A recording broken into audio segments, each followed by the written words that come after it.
Tell me your name and what we're doing here today.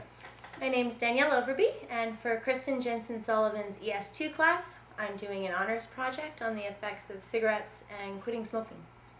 And at what age did you first start smoking, and how long have you been a smoker? I started smoking at about 13 years old, which means I've been smoking for about 17 years. And what was it at age 13 that attracted you to cigarettes? I remember watching soap operas with my mom, and the characters would come on stage, and it was always very glamorous when they would light up a cigarette. And I always wanted qualities like being classy and sophisticated, and I figured that's how I'd get it. How did smoking cigarettes manifest into a habit for you?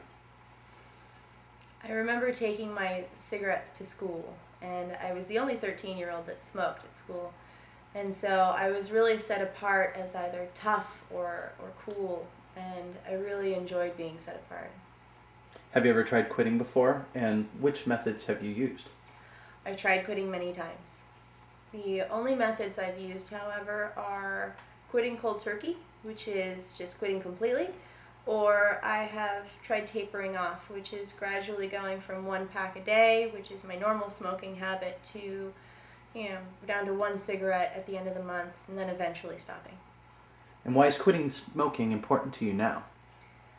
I've always been a very active person, or at least I've always wanted to be a very active person. I always wanted to play sports when I was a kid, and most importantly, my passion is in the outdoors, and I used to be a very avid backpacker. And ever since I started smoking, I haven't been able to participate in those activities. And I've always wanted to go back to the things that I'm passionate about. What effects has smoking had on your life now, today? Today, physically, my hair is dried out, my teeth and nails are stained from smoking. It's hard to even get up a flight of stairs without being out of breath or even having a long conversation. And emotionally, what's been very difficult is I've overcome a lot of challenges in my life, like a very serious drug addiction and alcoholism. And it's hard for me to accept that I can overcome those addictions and I'm not capable of overcoming a cigarette addiction. What about relationships? How has it affected your relationships? My relationships have taken a hit. Probably about 80% of my friends are smokers. And so when I want to participate in their conversations, I have to go outside with them, and while they're smoking, I want to smoke too. But when I come home, my boyfriend's a non-smoker, my family is all non-smokers, and it's really difficult because I have to take a shower and brush my teeth just to kiss my boyfriend hello, and it's embarrassing. Tell me about this attempt to quit smoking. What was involved? This experiment was very interesting. I worked very closely with an EMT and a personal trainer.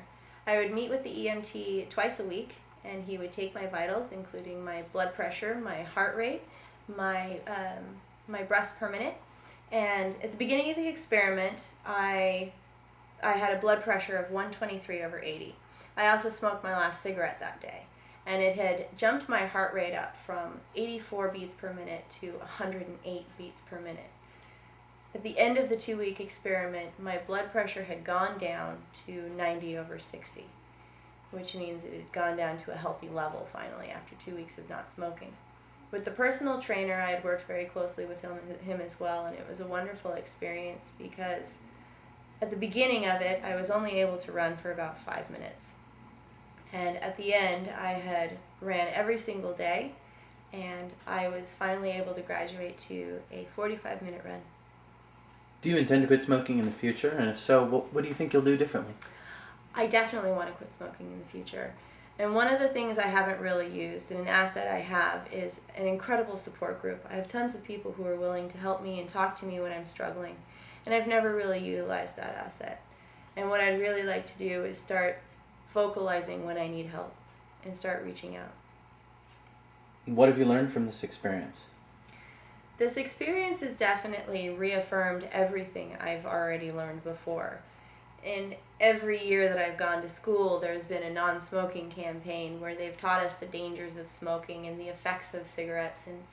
And in Kristen's class, what she's accentuated is what happens to the body. And what she's taught me is that smoking causes a decreased capacity of mitochondria for ATP synthesis, which is the body's energy, and it leads to cellular necrosis. Personally, in my experience, is quitting is very difficult, and I need to be okay with struggling and failing. But I need to continue to do it before I get it right. Thank you. Thank you.